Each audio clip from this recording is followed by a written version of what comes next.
सभी को नमस्कार। आज का वीडियो पिछले 10 दिन में बहुत ज़्यादा आप लोगों की कॉलिंग थी इस चीज़ को लेकर के सर पेपर में नेगेटिव बहुत हो रहे हैं। क्या नेगेटिव का कोई समाधान है?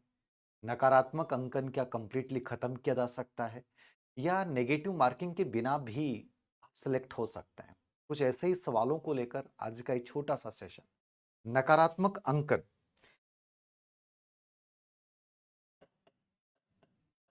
आप सबके दिमाग में ये चीज़ आती होगी कि सर नेगेटिव होते क्यों हैं? एक चीज़ बहुत सिंपल सी समझ लें, नेगेटिव मार्किंग आप नहीं करें ऐसा नहीं हो सकता। समझ रहे हैं? यदि मैं ये कहूँ कि नेगेटिव मार्किंग नहीं करनी होगी, तो ये तो दिमाग से निकाल दें कि नकारात्मक अंकन नहीं होगा, होगा। लेकिन नकारात्मक अंकन हो, लेकिन ऐसे प्रश्नों में हो जिनमें नहीं होना चाहिए था, यदि वहाँ अपन गलती करते हैं तो ये हमारी मूर्खता है। मैंने जितने भी कॉम्पिटिशन दिए हैं, ऐसा कभी नहीं हुआ है कि मैंने 10 से 12 प्रश्न गलत नहीं किए हों, लेकिन उन 10-12 प्रश्नों में मैंने मान लीजिए 18 प्रश्नों में रिस्क लिया, लेकिन उसमें 6-7 मेरे सही भी हो गए, तो मुझे कोई नुकसान नहीं हुआ। नेगेटिव मार्किंग को थोड़ा-सा साइंटिफिक तरीके से तुम समझ लोगे और कैसे उसको अप्लाई करना है, तो नकारात्मक अंकन आपके लिए दुखदायी नहीं बनेगा और आप एक नॉर्मली मुँह उठा के जाते हो, घबराहट के साथ पेपर दे रहे हो, तो आप ऐसे चक्रव्यूह में फँस जाओगे कि वो नेगेटिव मार्किंग आपको एग्ज़ाम हॉल से बाहर कर देती है।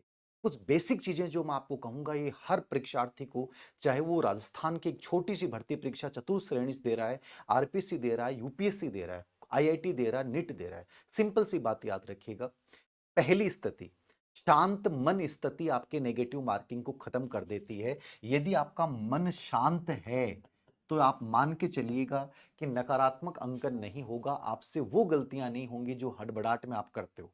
नेगेटिव मार्किंग का तो मतलब इतना सा है कि आपने 10 प्रश्नों में रिस्क लिया, रिस्क लेना गलत नहीं है, लेकिन हड़बड़ाहट में पर्सन की भाषा समझ नहीं पाए और ऑप्शन कुछ और था और आपने कर कुछ और दिया। गोला कुछ और भरना था, भर दिया कुछ और। जिन प्रश्नों में आपको 5वां अनुत्तरित वाला लगाना था, वो लगा नहीं पाए। ये सब होता है जब आप अशांत हो जाते हो परीक्षा से पहले। आपको ये डर लगने लग जाता है कि नहीं मेरा तो नहीं हो रहा है, मेरा कुछ नहीं होगा और जब आदमी में स्थिति आ जाती है कि मेरा नहीं होगा, तब आदमी क्या करता है हड़बड़ाहट में आपने कई बार देखा होगा कि एक पेपर में 100 प्रश्न हैं और कई बच्चे होते हैं वो कहते हैं कि हम तो सो के सो करके आ गए। पॉसिबल ही नहीं है। यदि पेपर बहुत ईज़ी है तो भी 100 नहीं होंगे आपके। उसमें भी आप 5 से 7 प्रश्न आप गलत करके आ रहे हो ओवर कॉन्फिडेंस में और पेपर बहुत हार्ड है, तब भी नहीं होंगे। तो ये जो घबराहट वाली सिचुएशन आती है, तब आपको लगता है कि यार क्या है, होगा तो वैसे भी नहीं, तो एक काम करता हूँ पूरा का पूरा कर देता हूँ और कभी भी आप देखना जिस बच्चे ने पूरे के पूरे किए हैं, कोई अपवाद की बात अलग है, उसका सिलेक्शन कभी नहीं होता है। तो ये दिमाग में फीड कर लें, शांत मन स्थिति के साथ एग्ज़ाम हॉल में जाना है, पेपर को जैसे ही देखें, एक दिमाग में ये चीज़ निश्चित रखें कि सभी प्रश्न हल करने ज़रूरी नहीं हैं, सही प्रश्न हल करने बहुत ज़रूरी, उनका सही आंसर हल करना बहुत ज़रूरी है।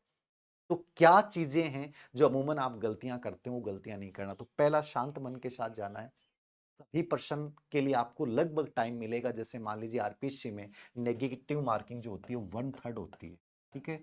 यदि आपने 1 प्रश्न सही किया और 3 गलत कर दिए तो वो बराबर हो गए। यानी 0.67 जो अंक हैं वो एक आपके कट जाएँगे 1 प्रश्न गलत करने से। तो ये तो दिमाग में चलना चाहिए कि ये क्या है? कुछ पेपरों में 1/4 होता है, तो उसके अकॉर्डिंग आप कैलकुलेशन कर लीजिए। पेपर का हर पर्सन का स्कोर कैसे है, उसके अकॉर्डिंग नेगेटिव मार्किंग निर्धारित होती है। तो कोई भी पेपर है, जैसे मान लीजिए कि फर्स्ट पेपर आपका कोई भी सब्जेक्ट का है, उसमें 75 प्रश्न आ रहे हैं या मान लीजिए कि 100 प्रश्न आ रहे हैं, तो मुझे कहाँ तक रिस्क लेना चाहिए? मैं 75 प्रश्न कर रहा हूँ, तो मुझे 8 से 10 प्रश्नों में रिस्क ले लेना चाहिए, कोई डाउट नहीं है। कोई गलती नहीं होगी, लेकिन कैसे लेंगे वो बताऊँगा। यदि 100 प्रश्न जहाँ पे आ रहे हैं, तो वहां मैं 10 से 15 प्रश्नों में रिस्क ले रहा हूं, नेगेटिव मार्किंग में फंस रहा हूं, कोई दिक्कत नहीं है। बस थोड़ा सा आपको समझना है कि उन चीजों को करना कैसे है। तो दूसरा तरीका आप ये अपनाएंगे कि आपके दिमाग में पहले से पूर्वाग्रह फीड करके नहीं जाना है कि मेरे दोस्त ने कहा कि तू इतने इतने ही प्रश्न करके आना, 100 में से 60 ही करके आना, 75 में से 50 ही करके आना, नहीं। आप पेपर में पेपर का लेवल देखिए, आपको कितने सही आ रहे हैं, उसके बाद आप देखिए कि मुझे सेकंड राउंड में कितने प्रश्नों पे रिस्क लेना है, उसके बाद थर्ड राउंड में यदि मुझे लगता है कि मैं सेफ ज़ोन में नहीं हूँ, तो मैं उन प्रश्नों पे, सी कैटेगरी वाले प्रश्नों पे रिस्क लूंगा, अन्यथा रिस्क नहीं लूंगा। तो ये चीज दिमाग में रखनी है कि वहां जाके तय करना है कि मुझे किन प्रश्नों पे रिस्क लेना है। पहले से कोई दोस्त से मत पूछ लेना, कोई टीचर से मत पूछ लेना कि सर मैं कितने प्रश्नों पे रिस्क लूं, कितना पेपर करके आना है। आप कोई परीक्षा का रिजल्ट देखना, लगभग जो परीक्षा का रिजल्ट होता है वो होता है 70% मार्क्स। 70% मतलब 65 से 70% पे आपका सिलेक्शन हो जाता है। तो इसका मतलब आप समझ रहे हैं कि 100% की तो जरूरत ही नहीं है। 100% की तो जरूरत ही नहीं है कि आप पूरा 100% करके आएंगे तभी सिलेक्शन होगा। 70% पे यदि मेरा सिलेक्शन हो रहा है तो मुझे इस प्रकार से पेपर हल करना है कि मैं 70 से 75% तक पहुंच पाऊं, उसमें मेरा नेगेटिव मार्किंग भी शामिल हो। ये अपने दिमाग में हल्का सा विजन होना है। मैं एज ए स्टूडेंट यदि बात करूं, मैं आपकी जगह पेपर देने जाऊं तो मैं पेपर कैसे हल करूंगा, ये मेरा नजरिया बता रहा हूं। यदि आप इसको फॉलो करते हैं, आपको फायदा होता है तो बढ़िया बात है, नहीं होता है तो आप अपनी रणनीति जरूर फॉलो कीजिएगा। देखिएगा कैसे चीजें आपको करनी है। बहुत सिंपल वे है कि मैं पेपर को हल कर रहा हूं। मैं सबसे पहले एक काम करूंगा, पूरे पेपर को 3 पार्ट में डिवाइड करूंगा। फर्स्ट पार्ट मेरा वो होगा जहां मुझे उन प्रश्नों को हल करना है जो सरल हैं और जो मुझे आते हैं। सरल का मतलब हो गया चाहे वो किसी और की नजर में हार्ड हो सकता है, लेकिन मुझे वो प्रश्न आ रहा है इसका मतलब वो सरल है। और मान लीजिए कि मुझे 40% ऐसे आ रहे हैं जो मैं आराम से कर पा रहा हूं, जिसमें मुझे ये पता है कि इसका आंसर एकदम सही है, इसका आंसर एकदम सटीक है और मुझे कोई डाउट नहीं है। आपने फर्स्ट राउंड में 40% वो कर दिए, ओमार सीट में आपने गोले भर दिए।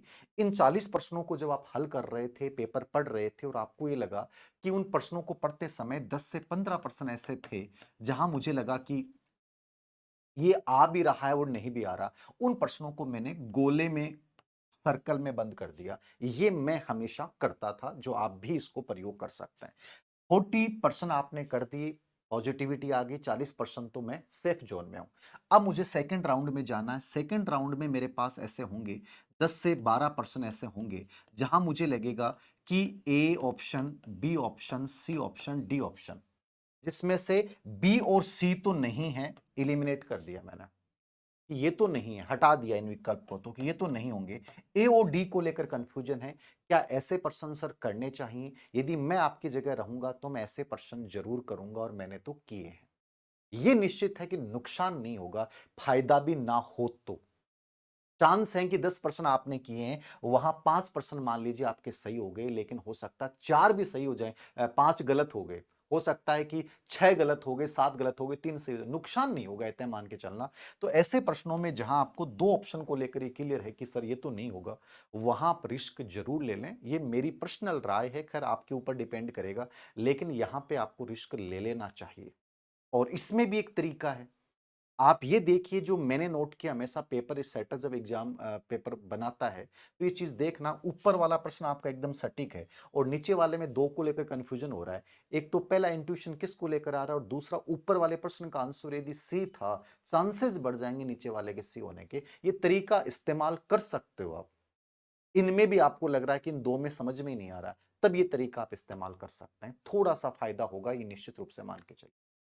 2 राउंड आपने कर ली। फर्स्ट राउंड आपका सेफ जोन है। सेकंड राउंड में आपने 50% वाले 2 विकल्प हैं वो कंप्लीटली हटा दिए, 2 ऑप्शन एलिमिनेट कर दिए आपने। और थर्ड राउंड यदि आप करते हैं, वो तब करें जब आपको लग रहा है कि मैं सेफ जोन में नहीं हूं। जैसे मान लीजिए आजकल आरपीसी राजस्थान में हर पेपर में 40% मार्क्स लाने जरूरी हैं। आप 40% में नहीं पहुंच रहे हैं तो फिर आपके पास ऑप्शन नहीं बचता, आपको रिस्क लेना है। 100% रिस्क लेना है, कंप्लीटली रिस्क लेना ही पड़ेगा। ये बाहर ही हो रहे हो तो इससे अच्छा ना कि रिस्क लो आप, ठीक है।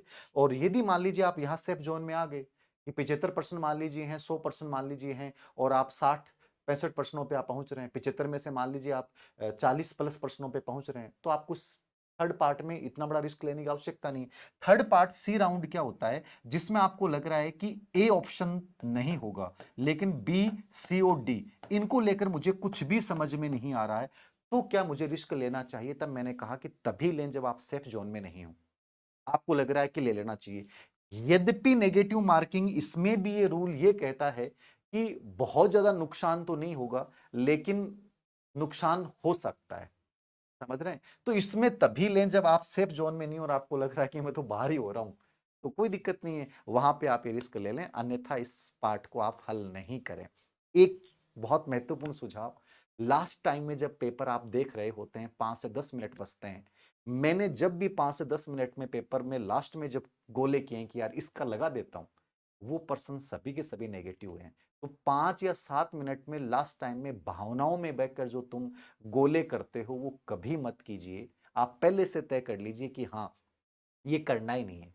और इनमें भी आप 2-3 चीज़ें जो मैंने नज़रिया अपनाया है या मैंने आजकल के पेपरों का एनालिसिस किया है। करंट एक ऐसा पार्ट होता है जिसमें लगभग बचना चाहिए यदि आपको प्रश्न नहीं आता है। उसमें अनुमान मत लगाइए क्योंकि आप उससे पहले से अवगत ही नहीं है।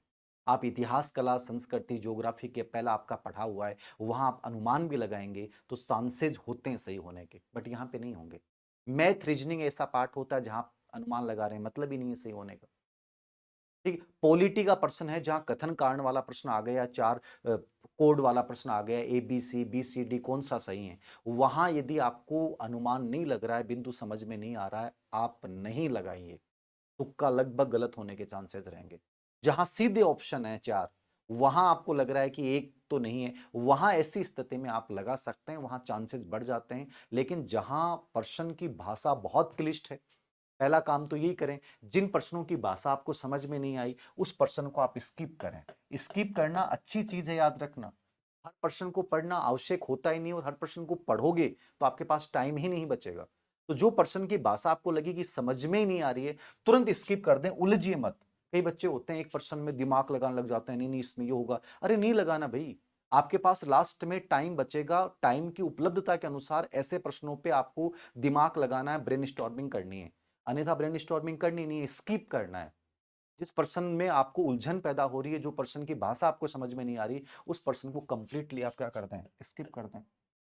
तो ये एक बहुत साइंटिफिक सा तरीका है जो आपको फॉलो करना चाहिए, जो मैंने फॉलो किया है, या अमूमन आजकल का बच्चा यदि थोड़ा सा सेलेक्ट हो रहा है, वो इसको फॉलो कर रहा है। अब आपको लगता है कि सर भाग्य भी तो इसमें होता है। देखो, भाग्य किस्मत की अपन बात करें, हो सकता है भाग्य किस्मत इसमें हो, आप तुक्के लगाएं उसमें से आपके सब सही हो जाएं। लेकिन हम भाग्य किस्मत को जोड़ देते हैं, लेकिन मैंने फिर कहा ना, थोड़ा सा यदि इनसाइट का यूज करेंगे ना, विवेक का यूज करेंगे ना, तो जहां आप तुक्के और नेगेटिव मार्किंग वाले प्रश्नों में रिस्क ले रहे हो ना, उनके सही होने के चांसेस बढ़ जाएंगे। केवल भाग्य पे मत डालिए चीज। किस्मत होगी तो सभी सही हो जाएंगे, सर किस्मत खराब होगी तो चाहे कितने तुक्के लगा लो सब गलत हो जाएंगे, ऐसा नहीं होता है। थोड़ा सा इनसाइट का यूज करना पड़ता है। जो टॉपिक आपके सिलेबस में है, कई बार तो मैं कहता हूँ यदि सिलेबस आपको याद है ना पूरा, फिर आप देखना कि उस सिलेबस से रिलेवेंट ही प्रश्न एग्जाम में आते हैं, और उस पॉइंट का जो सिलेबस पॉइंट है ना, वही ऑप्शन में होता है। और हम ऐसे प्रश्नों में तुक्के लगाते हैं तो सही होने के चांस बढ़ जाते हैं। तो सबसे बड़ी जरूरी चीज है, सिलेबस आपको याद होना चाहिए टू द पॉइंट, क्योंकि सिलेबस के अकॉर्डिंग प्रश्न आएंगे। किन प्रश्नों में रिस्क लेना है ये दिमाग में रखना है। और एक परीक्षा से पहले 2 या 3 पेपर आप जरूर दें, जो 20-25 दिन पहले दें।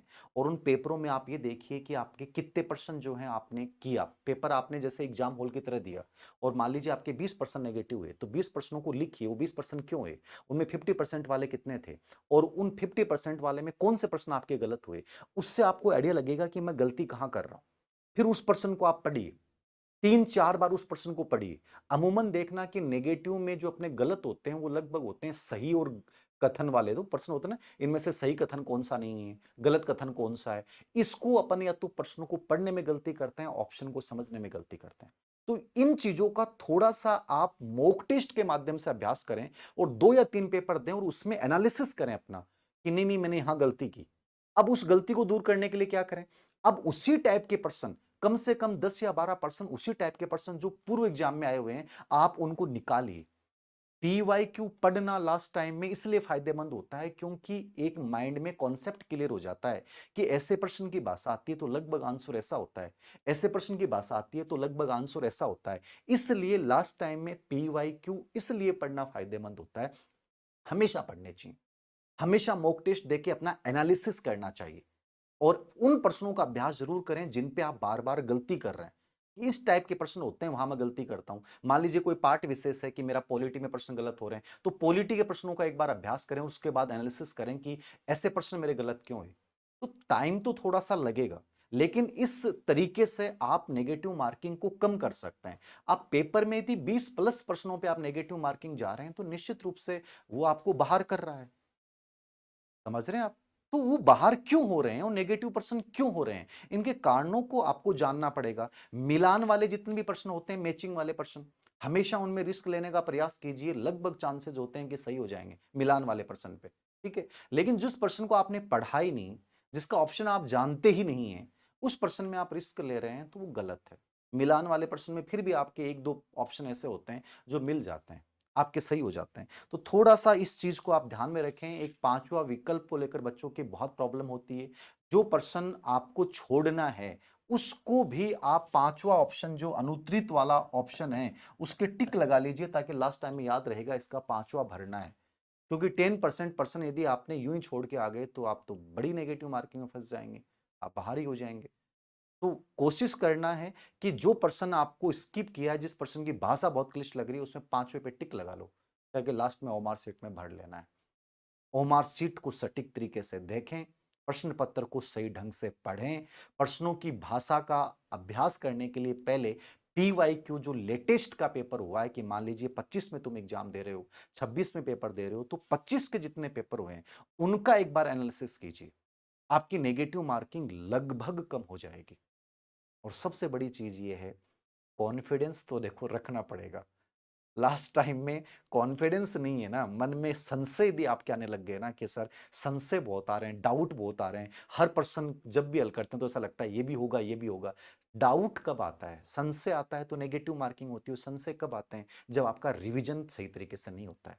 तो परीक्षा से 3 दिन पहले, 4 दिन पहले ये कोशिश करें कि परीक्षा के 3 से लेकर 5 दिन के भीतर आपका जितना सिलेबस है, पूरा फुल सिलेबस आपका जो है, वो आप स्पेशली एक बार पूरा रिवाइज करें। चाहे कितनी भी मेहनत करनी पड़े, एक बार लास्ट 4 या 5 दिन में रिवाइज कर लोगे ना, तो ये जो डाउट होते हैं ना दिमाग में, वो निकल जाएंगे। पहले कितना भी पढ़ाई क्यों नहीं की हुई आपकी, वो निश्चित रूप से उस पर डाउट आने शुरू हो जाते हैं, कचरा पैदा हो जाता है, ओवर थिंकिंग हो जाती है, इतने सारे वीडियोज आप देखते हो रणनीति की, तो ये स्वाभाविक है कि दिमाग में आएंगे। तो लास्ट 3 से 5 दिन में आप फुल रिवीजन कीजिए, उससे आपके डाउट्स दूर होंगे। खुद पे विश्वास रखिए, कमजोर विश्वास और कॉन्फिडेंस दोनों नेगेटिव मार्किंग को बढ़ावा देते हैं। और संदिग्ध जो प्रश्न है उनको स्किप कर दीजिएगा, ये मैंने पूरा एनालिसिस किया है आज के पेपरों का। राउंड में पेपर आपको करना है, वो 2 राउंड या 3 राउंड अपने अकॉर्डिंग तय कर लीजिए आप। किन पार्ट्स में आपको रिस्क नहीं लेना वो मैंने बता दिया है। मैथ रीजनिंग जिसको समझ में नहीं आती, वहाँ तुक्का लगाना ही नहीं है। करंट जहाँ समझ में नहीं आ रहा, तुक्का लगाना नहीं है। पॉलिटी में स्पेशली आप बच सकते हैं। बाकी जो पार्ट होते हैं वहाँ पे आपको लगता है तो वहाँ रिस्क ज़्यादा ले लेना चाहिए। जो स्पेशली जीके वाला पार्ट है आपका, जैसे मैनेजमेंट है, तो वहाँ ज़्यादा आंसर सही होने के, साइकोलॉजी है वहां आपके आंसर होने के सही होने के चांस होते हैं, क्योंकि वहां आपको रचनात्मक आंसर करना पड़ता है। स्कूल मैनेजमेंट है, साइकोलॉजी है, ठीक है। तो जो पार्ट अप्लाइड एटीट्यूड वाला जो भी पार्ट होता है ना, वहां क्रिएटिव, तो वहां रिस्क ले लेना चाहिए। तो ये थोड़ी सी समझ जो है आपको डेवलप करनी है कि मुझे कहाँ रिस्क लेना है, कहाँ रिस्क नहीं लेना है। सबसे बड़ी बात, नेगेटिव मार्किंग होगी, लेकिन थोड़ा सा सही तरीके से करेंगे तो नेगेटिव मार्किंग तुम्हारे सिलेक्शन में फायदेमंद भी हो सकती है। और यदि तुम ऐसे अंधों की तरह उसको करोगे, तो नेगेटिव मार्किंग तुम्हें एग्जाम हॉल से, परीक्षा से बाहर कर सकती है। तो इसको लेकर कहीं डरने की आवश्यकता नहीं है। बस 2-3 पेपर निकालिए, एनालिसिस कीजिए और पीवाईक्यू लास्ट टाइम में एक बार हर पार्ट के जरूर देखिए। उससे पूरी समझ क्लियर हो जाएगी कि ये चीज ऐसी आती है तब मुझे ऐसा आंसर करना है, ऐसी आती है तब मुझे ऐसा आंसर करना है। Thank you very much.